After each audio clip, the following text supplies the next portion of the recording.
So we looked at some bioweapons in the last video, and now we're going to look at more of a condition. We could think of it sort of like endocarditis, where it's something that can happen. It can be caused by a lot of different bacteria, and it kind of shows a pattern in what happens. Specifically, gas gangrene is a form of gangrene caused by bacteria that can ferment the contents of our tissues. Gangrene, general gangrene, is just necrotic putrefaction. So it's when our tissue rots because something is killing it. And there are different types of it, but the kind we tend to think about here would be what's called gas gangrene, because it has been through history very common and a huge problem in medicine. So gas gangrene in particular is caused by Clostridium perfringens, and it's kind of a horrifying disease that happens after these bacteria get introduced deep into our tissues. In particular, this happens because the endospores formed by Clostridium perfringens can survive in the environment in soil for a very long time, and so traditionally this would happen during wartime when a person would get wounded after a bomb detonated in the soil and sent bits of soil spraying at supersonic speeds in every direction into people.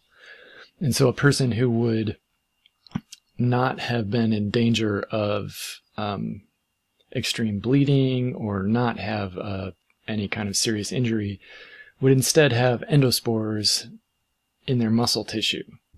So these endospores would then germinate or become vegetative cells, and those cells have the distinction of two really weird things. One is they have the fastest known doubling time, so they can reproduce faster than any other bacteria that had been discovered, at least by the 1970s or 80s. So they're among the fastest in the world. There may be something faster, but these can reproduce, they can divide in around 7 minutes. So that's a very fast generation time. They do that, and they can ferment. They only ferment. That's their only way they can get energy, and they only grow in the absence of oxygen. So deep within a wound where no air is really getting in and all the oxygen is bound up by hemoglobin, these can grow by fermenting our cellular contents. They can use lipids, sugars, amino acids for energy. So, this bacterium can also cause food poisoning, but what we're mostly worried about is gas gangrene. The food poisoning they cause it doesn't cause lasting damage, it's just annoying. So what happens is they grow in the tissues and they release gas because of the fermentation, and that gas collects in the tissues, and you can hear it moving under the skin. Let's see. Well, the main thing is, the way to think about it is they grow, they start killing cells, they release toxins that kill cells so that they can then ferment what's left over and get energy from that and get carbon and nitrogen they use to grow and make new cells. As they do that, they produce more and more gas, and that gas builds pressure that stops the flow of blood and lymph. And especially stopping the flow of blood starves the tissues for oxygen. So the cells start dying, and the more cells die, the more food is available for these bacteria. And so very quickly their numbers increase, and very quickly they kill tissues, and that necrotic area of tissues spreads away from the initial wound.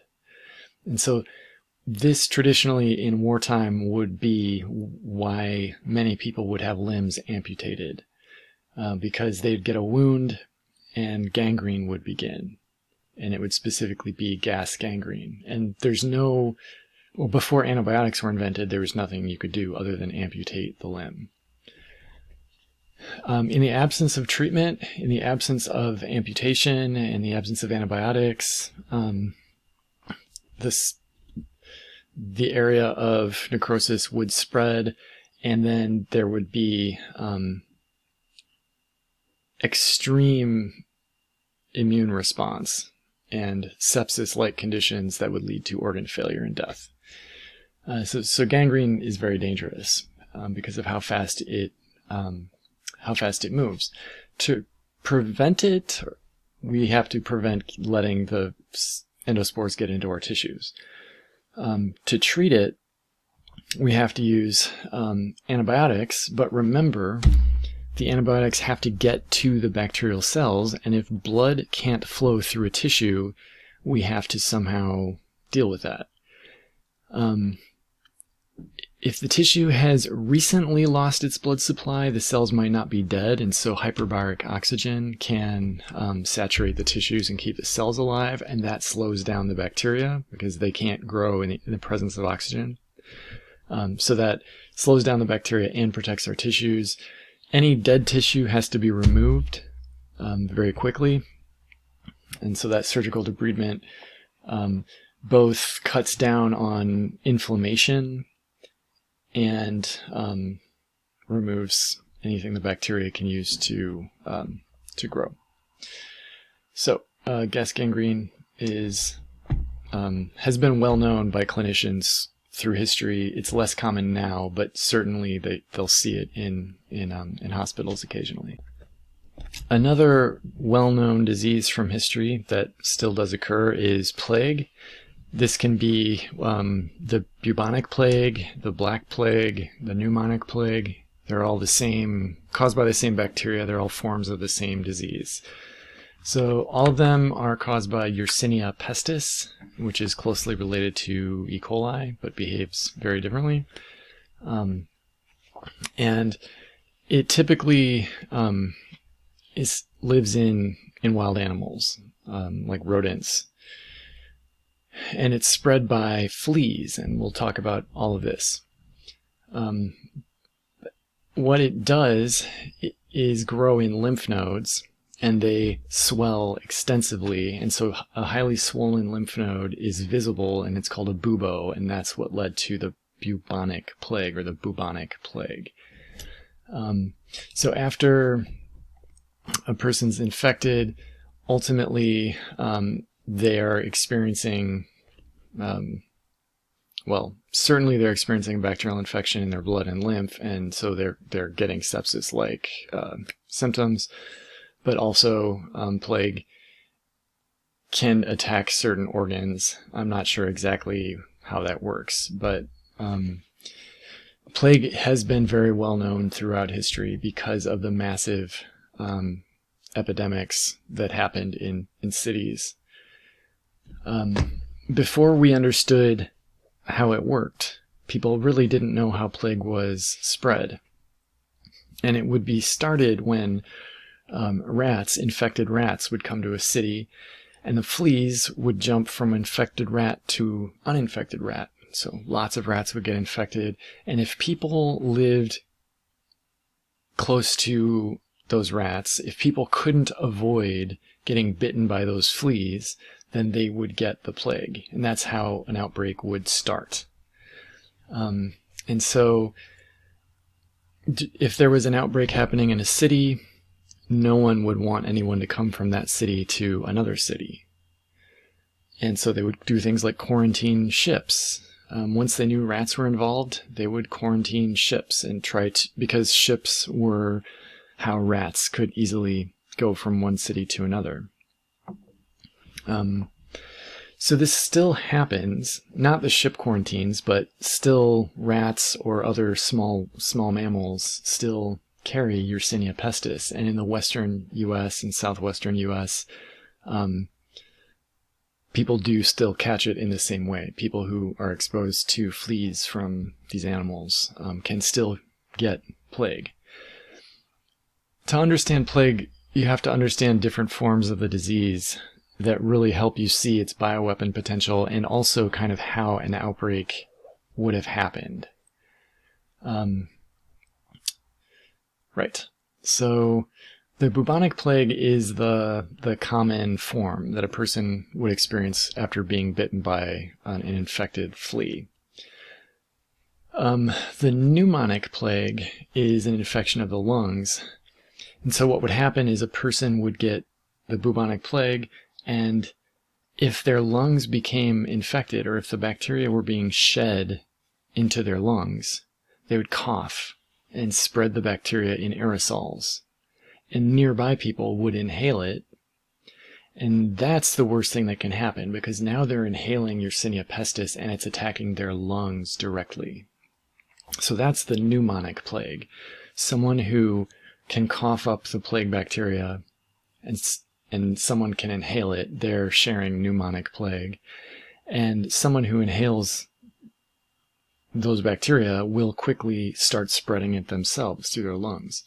So plague would start as the bubonic plague, and it was mysterious how it would spread, but then people could spread it directly as the pneumonic plague. And they both would lead to septicemic plague. In the case of the pneumonic plague, it's something like almost 100% fatal if those bacteria get into someone's lungs. The lung damage would kill a person very quickly. The bubonic plague could kill a person through something like sepsis. And that's all really to say about that. Anyone who teaches you about plague will show you a picture of a plague doctor, this historical picture. There doesn't seem to be any evidence that anyone actually dressed like this when treating plague. So this is more of an urban legend that has been passed down for hundreds of years than any kind of actual treatment. But what was always said about this was that a person would have this nose piece full of perfumed sponge that would protect them from the miasma. So they'd be protected from the bad corrupting gases. And they'd have this waxed coat that would keep any bodily fluids from falling on them. And they'd have a stick they could use to touch a sick person, so they wouldn't have to touch the person. And it's entirely possible that this would have some protective effect. If a person coughed on this person's face, it would get caught in the mask instead of being easily inhaled. But again, this doesn't seem to have been a real thing. It's just a very gripping image of what medicine used to be.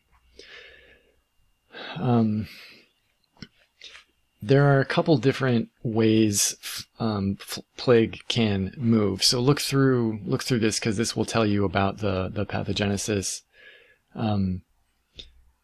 Ultimately, I'm going to show you sort of more what's going on from the point of view of the microbiology. But these are the worst forms of plague. This is how it can quickly spread. This is how it could be a bioweapon. And also, if you're treating someone with plague, this is how you could be exposed to plague. What's wild about plague is how it controls a flea. So, plague can spread if a flea is on a host that then dies, then the flea is going to look for a new host. So what we would see is wild rodents would infect other wild rodents. That would be the sylvatic cycle. That's what is always happening in the wild. If a rat wanders by and gets infected, then rats are sharing it amongst themselves. And that's when a person who lives in close proximity to rats could get bitten. And so if someone has bad bubonic plague and it spreads to their lungs, they get pneumonic plague and they spread it to other people. And then you have a fast-growing outbreak of plague. And that has a very high mortality. So this is when, if you read about the history of plague, you will read about outbreaks where people were dying faster than they could be buried. Where they would literally say in a neighborhood there would be no one left to bury the dead because all the people normally involved with that would also be dead. Other outbreaks weren't as bad. If people weren't as close together, the pneumonic plague wouldn't be spreading it. So the plague would be in a city but not spreading. But yeah, the very bad outbreaks are when people were spreading it directly from person to person. And one of the things that's fascinating about this is what the flea does, or what the bacteria does to the flea. It blocks the flea's esophagus using an enzyme that causes the blood in the flea's digestive tract to coagulate. So then the flea starves. And that's part of why it moves to a new host, is it can't get enough food from one rat because it can't get enough food, period, because its esophagus is blocked. So it jumps to a new host and bites as much as it can. And in the process, it injects some bacteria into the new host. So yeah, these are the things you might see on a person with plague. This is a bubo, that's or several buboes. Those are swollen lymph nodes where the bacteria are attacking. And this would be some of the rash you might see in someone with plague. So how do we treat it? How do we prevent it? We treat it with antibiotics, and that is effective. So we are able to treat plague somewhat routinely. If a person has a case that has not advanced to the septicemic form or the pneumonic form, then we can treat that. And keeping people away from rodents and fleas prevents any jumping of the disease from rats to humans.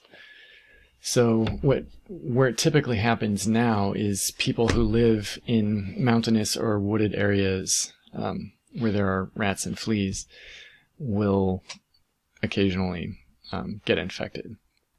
So this is what happens really all over the world. But in the US, you can kind of see where mountainous areas are based on this pattern of infections. Mountainous forested areas out west are where we see plague cases. Okay, so that's enough about plague. I skipped over some of the pathogenesis because that's really not my specialty, and it is written out pretty clearly. So if you have questions about the pathogenesis, feel free to post them on the Q&A, and I'll address them. But I can't add much to what's written there. Okay, so in the next video, we will switch to another horrible scourge of humanity,